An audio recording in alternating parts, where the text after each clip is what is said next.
자, 우리 같이 말씀 보도록 하겠습니다. 우리 오늘 같이 나눌 말씀은 에베소서 2장 19절에서 22절까지입니다.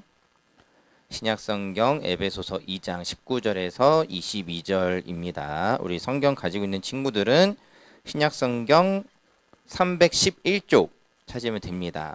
오늘도 지난주와 마찬가지로 자, 글씨 우리 옆에 색인 찾는 친구들은 앱 찾으시면 돼요. 앱. 까만색, 빨간색 중에 빨간색에서 찾으시면 돼요. 자, 빨간색에 앱 써 있는 데를 찾으시면 됩니다. 에베소서 2장 19절에서 22절까지 말씀입니다.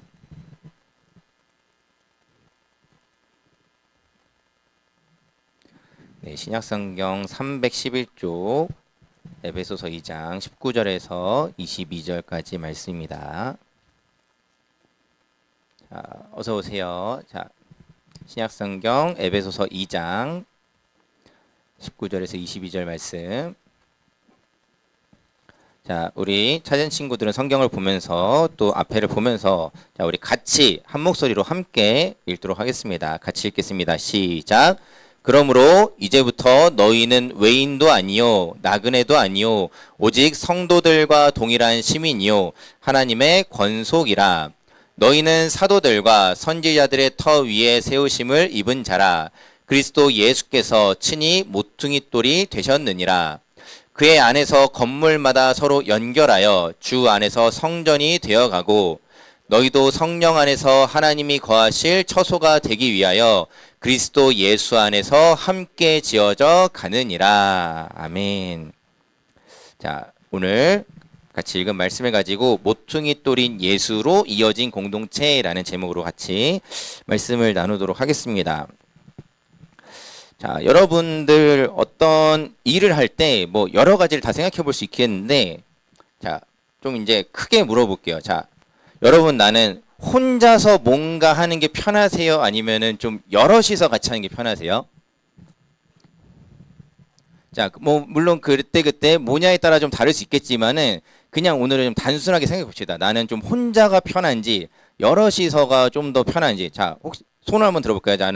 저는 대체로 혼자 하는 게 편합니다. 자, 손 내리시고. 자, 저는 대체로 좀 여럿이서 같이 하는 게 편합니다. 하는 사람. 자, 손 내리시고. 손을 안 든 사람들은 아무것도 안 하고 싶으신 건가요? 자, 한번 우리가 뭐 우리 겨울 캠프 뭐 온 친구들도 있고 못 온 친구들도 있긴 한데 자, 요리 대회를 우리가 진행을 했었죠. 자, 요리 대회 했을 때 자, 혼자가 편한 요리한다고 한번 생각해 봅시다. 자, 혼자가 편해요? 아니면 우리 팀원들과 같이 하는 게 편해요? 난 채아의 대답이 너무 예상이 되는데, 그치? 자, 같이 했던 입장에서, 네. 자, 내가 만약에 요리를 한다고 했을 때, 뭐 요리 대회이기 때문에 우리가 팀으로 같이 했는데, 그래도 누군가는 사실 나는 혼자 하는 게 편한 사람도 있을 수 있습니다. 자, 그런데 또 누군가는 그럴 수 있어요. 아, 나 혼자 하는 것보다 혼자서 이거 다 하는 것보다 여럿이서 나눠서 하는 게 더 편하다라고 생각하는 사람도 있겠습니다. 자, 우리가 교회 안에서 특별히 이 하나됨에 관해서 공동체에 관해서 우리가 계속 좀 나누고 있어요. 이런 말씀을 나누면서 혹시 우리가 계속 지금 몇 주 동안 이 공동체에 대한 이야기들을 하고 있는데 누군가는 좀 그런 생각을 할 수 있을 것 같아요. 나는 혼자가 편한데 꼭 함께 해야 할까? 나는 좀 혼자 있는 시간도 좋고 뭔가를 할 때도 혼자 하는 게 편한데 꼭 굳이 같이 해야 할까? 라는 생각을 해볼 수도 있겠습니다. 뭐 여럿이서 하면은 별로 좋은지 모르겠던데 오히려 불편하기만 하던데 라는 생각도 해볼 수 있겠습니다. 자, 결론적으로 성경이 우리에게 말씀하시는 내용을 결국 우리는 기준을 삼아야 합니다. 자, 성경은 우리에게 어떤 말씀을 하고 있냐면은 자, 오늘 우리의 설교의 결론이기도 합니다. 자, 교회는 같이 읽어볼까요? 시작. 그리스도 안에서 결합한 공동체라는 겁니다. 자, 우리 공동체에 지금 교회에 대해서 계속해서 좀 여러 가지 정의들을 내리고 있어요. 뭐 서로 다른 내용들이 아닙니다. 좀 표현의 차이인데 자, 우리는 그리스도 안에서 결합한 공동체라는 사실입니다.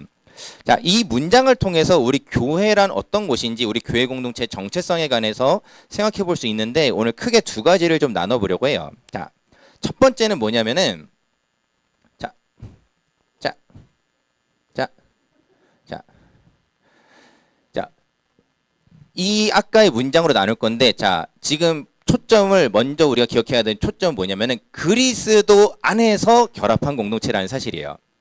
자, 이것이 교회 공동체의 기본 전제 중에 하나입니다. 자, 뭐냐면은 우리가 그리스도 예수에 관해서 예수 그리스도에 관해서 잘못 이해하여 이것을 벗어나는 공동체를 교회라고 부르진 않습니다. 우리가 예수님에 관해서 혹시 말을 할지라도 진정한 의미에서 예수님을 벗어난 공동체들은 보통 이단이나 사입이라고 불러요. 자, 이러한 조직은 엄밀히 말해서 교회가 아닙니다. 본인들은 교회라고 주장하지만 교회가 아닌 거예요.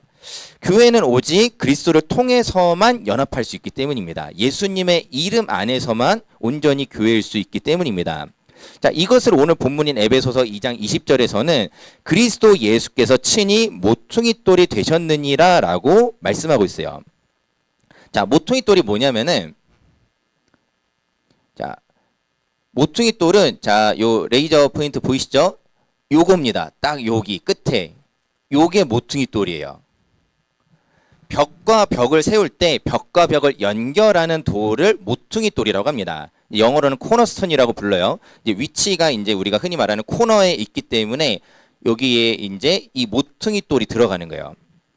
자, 간단하게 생각해 봅시다. 내가 예를 들어서 지금 이 그림과 비슷하게 돌을 이제 쌓아서 어떤 공간을 만든다라고 했을 때 이 내가 꼭지점을 제대로 찍지 못하면은 어떻게 될까요? 모양이 삐뚤어질 수 있겠죠. 그리고 모양이 삐뚤어지면은 그만큼 균형이 흐트러져서 제대로 벽과 벽이 연결되지 못하고 건물이 무너질 수도 있어요. 자, 우리가 혹시 뭐 공사 현장 뭐 지나가다 한 번쯤은 봤을 텐데 자, 처음에 뭐 하죠? 보통 우선 털을 다져요. 털을 다지고 그 다음에 하는 게 이제 기둥을 세우는 일입니다. 기둥을 세우는 이유는 뭐냐면은 지금은 이제 이런 방식으로 건물을 쌓진 않죠. 지금은 이런 방식으로 건물을 쌓진 않지만은 원리는 동일해요.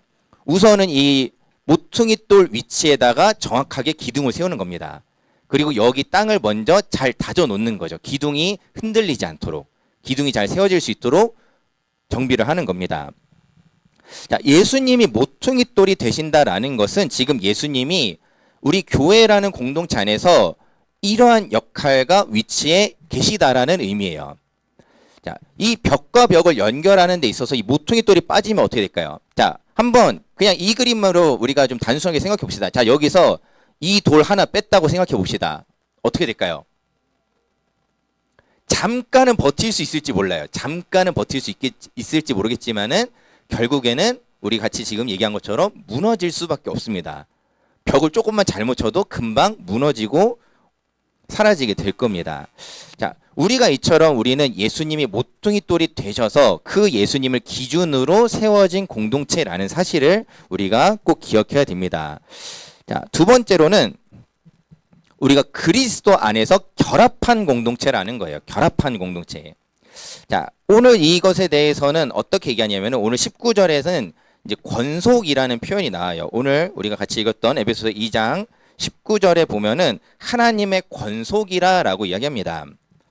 자, 혹시 뭐 좀 판타지 계열 만화 좋아하는 친구들은 이제 권속이라는 단어를 조금 들어본 친구들이 있을 건데 저도 이번에 권속이라는 단어를 그냥 점검차 다시 한번 좀 인터넷 쳐보고 했더니 최 그런 것만 나와요. 제일 많이 나오는 게 뭐냐면은 혹시 뭔지 아세요?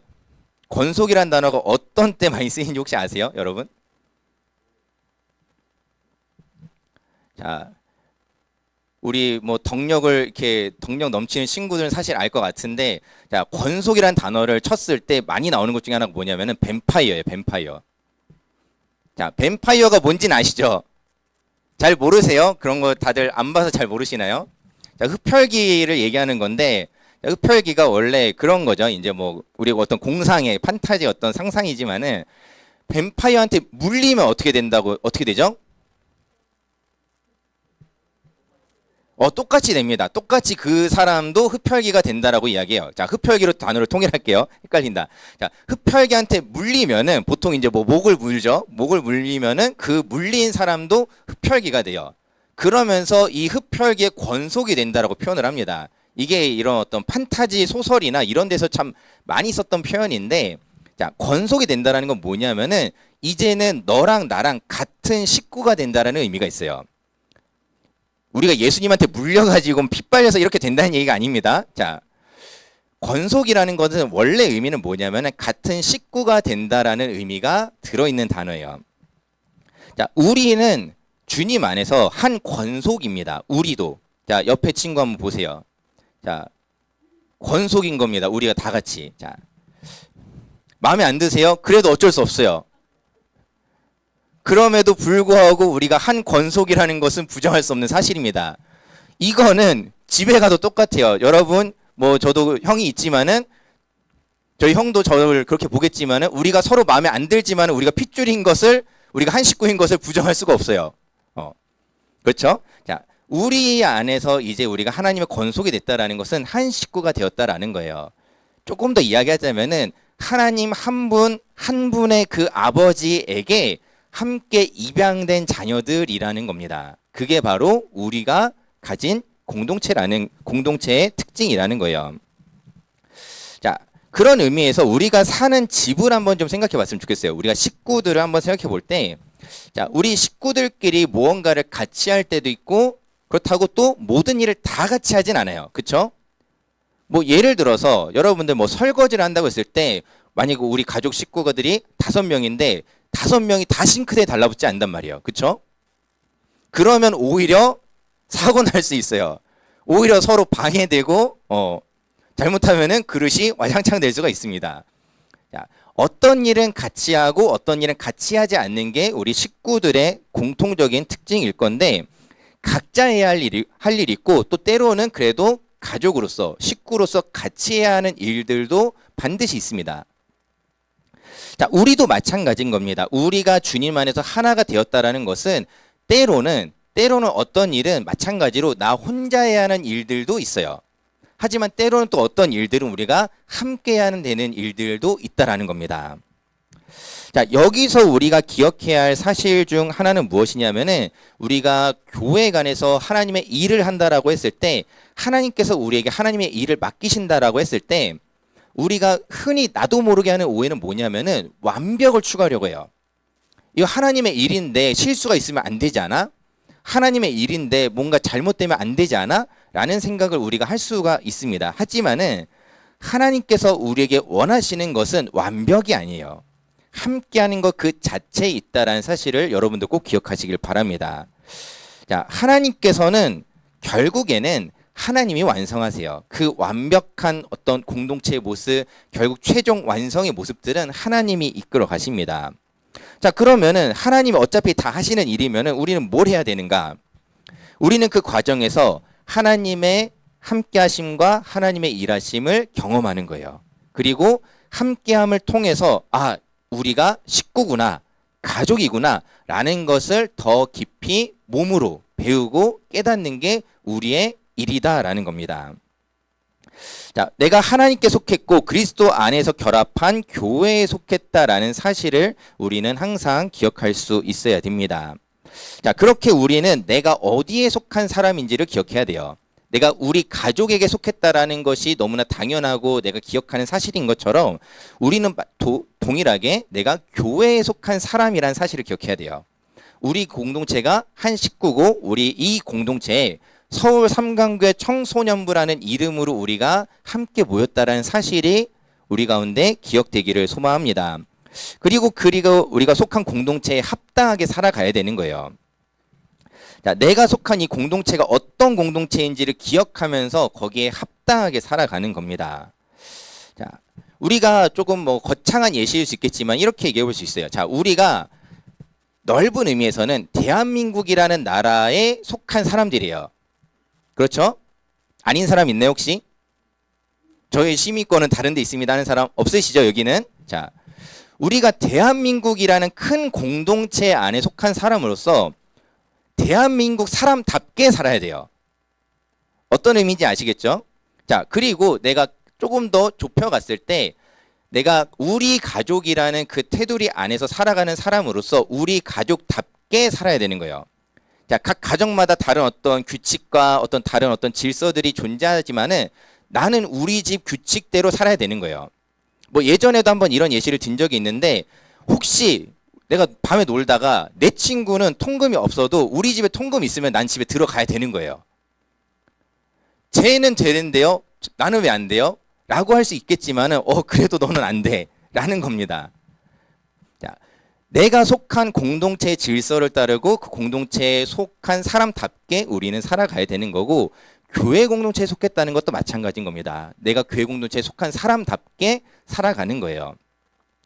조금 단순하게 예를 들어보자면은 보통 사람들은 밥 먹을 때 사진부터 찍는다면은 우리는 기도부터 하는 겁니다. 그리고 사진 찍으세요. 사진 찍지 말라는 얘기는 아니에요. 자, 누군가는 이거 사진 찍어서 누군가한테 보여줄 거 먼저 생각한다면은 우리는 먼저 하나님 오늘도 일용할 양식 주셔서 감사합니다. 기도부터 하는 겁니다. 어떤 일들을 할 때 내가 어떤 자랑하고 싶은 거 이런 것들 앞서서 하나님께 감사를 먼저 할 줄 아는 거 내가 그렇게 살아가는 게 우리가 하나님 교회 공동체에 속한 사람답게 살아가는 방식이라는 사실을 우리 기억하기를 원합니다. 자, 그렇게 우리가 하나님 아버지 안에서 함께 서로 사랑하고 하나됨을 이룰 때 하나님께서 기뻐하십니다. 자, 뭐 우리 사실 형제 자매 있는 집들은 뭐 더 마찬가지겠죠. 자, 여러분끼리 만약에 집에서 잘 안 싸우시죠? 우리 뭐 오빠나 뭐 동생이나 외동 아닌 친구들 집에서 형제 자매들이랑 잘 안 싸우시죠? 뭐 저 어렸을 때처럼 뭐 이렇게 쌍코피 터지듯이 막 싸우는 그런 일들 없으시잖아요. 그렇죠? 이제 그 뭐죠? 요새 뭐라고 부르죠? 옛날에 방방이라고 불렀던 게 있는데 요새 뭐라고 불러 이거? 그냥 요새도 방방이라고 부르나요? 예전에 형이랑 이 방방을 타다가 사실 제가 까불긴 했어요. 까불어가지고 형이 이제 그대로 그 탄성을 이용해서 저한테 드롭킥을 날려가지고 쌍코피가 터진 적이 있었는데 여러분 쌍코피가 진짜 가능한 거더라고요. 그때 처음 알았어요. 초등학교 때. 초등학생이 초등학생한테 드롭킥을 날려가지고 자, 뭐 여러분들 그렇게 싸우시지 않잖아요. 그쵸? 아니죠. 그렇게 싸우시면 안 됩니다. 자, 한번 뭐 무슨 얘기를 하려고 하냐면은 자, 저희 형이 저한테 그렇게 했어요. 제가 이제 쌍코피가 터졌어요. 저희 부모님이 좋아하실까요? 이야, 너 진짜 잘 날리네? 그렇게 막 좋아하실까요? 기뻐하실까요? 우리 큰아들이 운동신경이 좋아, 막 이러실까요? 아니죠. 안 좋아하죠. 그쵸? 뭐 물론 저도 나중에는 이제 자초지정을 듣고 저도 나중에 혼났어요. 너도 형한테 까불면 안 되자고 혼났는데, 자, 무슨 이야기를 하려고 하는 거냐면은 우리가 서로 사랑하는 것이 부모님의 형제 자매가 서로 사랑하고 서로 사이좋게 지내는 게 부모님에게 기쁨인 것처럼 우리가 서로 사랑하고 사이좋게 지내는 것이 우리 하나님 아버지의 기쁨이라는 겁니다. 우리가 다투는 것을 하나님도 좋아하지 않으세요. 왜냐하면 하나님은 우리 아버지시기 때문에 아버지가 부모가 자녀들의 다툼을 좋아하지 않는 게 당연한 것처럼 하나님께서도 우리가 한 가족으로서 살아가기를 원하시고 하나님 안에서 서로 사랑하기를 원하신다라는 겁니다. 사랑이신 하나님 아버지께서 우리가 더욱더 서로 사랑하면서 그것이 바로 하나님의 자녀다운 모습이라고 우리에게 말씀하신다는 사실을 우리가 꼭 기억하기를 원합니다. 그렇게 우리가 하나님 안에서 함께 지어져 가는 공동체가 되기를 바라요. 서로 부딪히기만 하는 게 아니라 때론 그래요. 사실 지내다 보면 잘 안 맞는 부분은 있을 수 있어요. 생각이 다른 부분들이 발생할 수 있습니다. 뭐 요리대회 얘기 자꾸 꺼내서 좀 그렇지만은 요리대회 할 때도 내가 생각하는 순서와 내 친구가 생각하는 순서가 다를 수 있어요. 우리 김치볶음밥 팀, 그쵸? 채아는 분명히 지금 뭐부터 해야 된다라고 얘기하지만은 우리 성현이는 지금 계란부터 넣는 거 아니야? 라고 할 수 있단 말이에요. 똑같은 음식을 하는데, 그쵸? 똑같은 음식, 하나의 음식을 같이 만드는데 생각이 다를 수 있다고요. 순서가 다를 수 있고 생각하는 방식이 다를 수 있습니다. 그럴 때는 어떻게 되는 거예요? 위협해야 되나요? 이래야 되나요? 따로따로? 아니죠. 같이 해야죠. 같이 해야죠. 같이 서로 용납하면서 서로 받아주면서 서로 함께 하나의 음식을 만들어 냈듯이 우리가 그렇게 캠프 때 그렇게 했듯이 우리 공동체 안에서 서로 용납하고 서로 양보도 하면서 그렇게 우리가 하나님 안에서 함께 하나 되어지는 함께 한 공동체를 만들어갈 수 있는 우리 청소년부 되기를 주님의 이름으로 축원드립니다. 우리 이 시간에 함께 찬양하고 같이 기도하도록 하겠습니다. 자, 우리 최근에 우리 캠프 때쯤부터 계속 부르고 있는 찬양인데 함께 지어져 가네라는 찬양입니다. 우리 오늘 찬양 가사에 그런 내용이 있었어요. 모퉁이 돌 대신 예수와라는 가사가 있었는데 어떻게 보면 우리가 모퉁이 돌이라는 게 뭐였지? 라고 잘 몰랐던 친구들도 있을 수 있겠는데 우리가 아까 봤던 그 그림, 우리를 하나로 연결하기 위해서 있는 그것이 바로 우리 주 예수의 은혜다라는 사실을 우리가 기억하면서 우리가 주님 안에서 하나 된 공동체로서 살아가기를 다시 한번 결단하고 찬양하고 기도하도록 하겠습니다.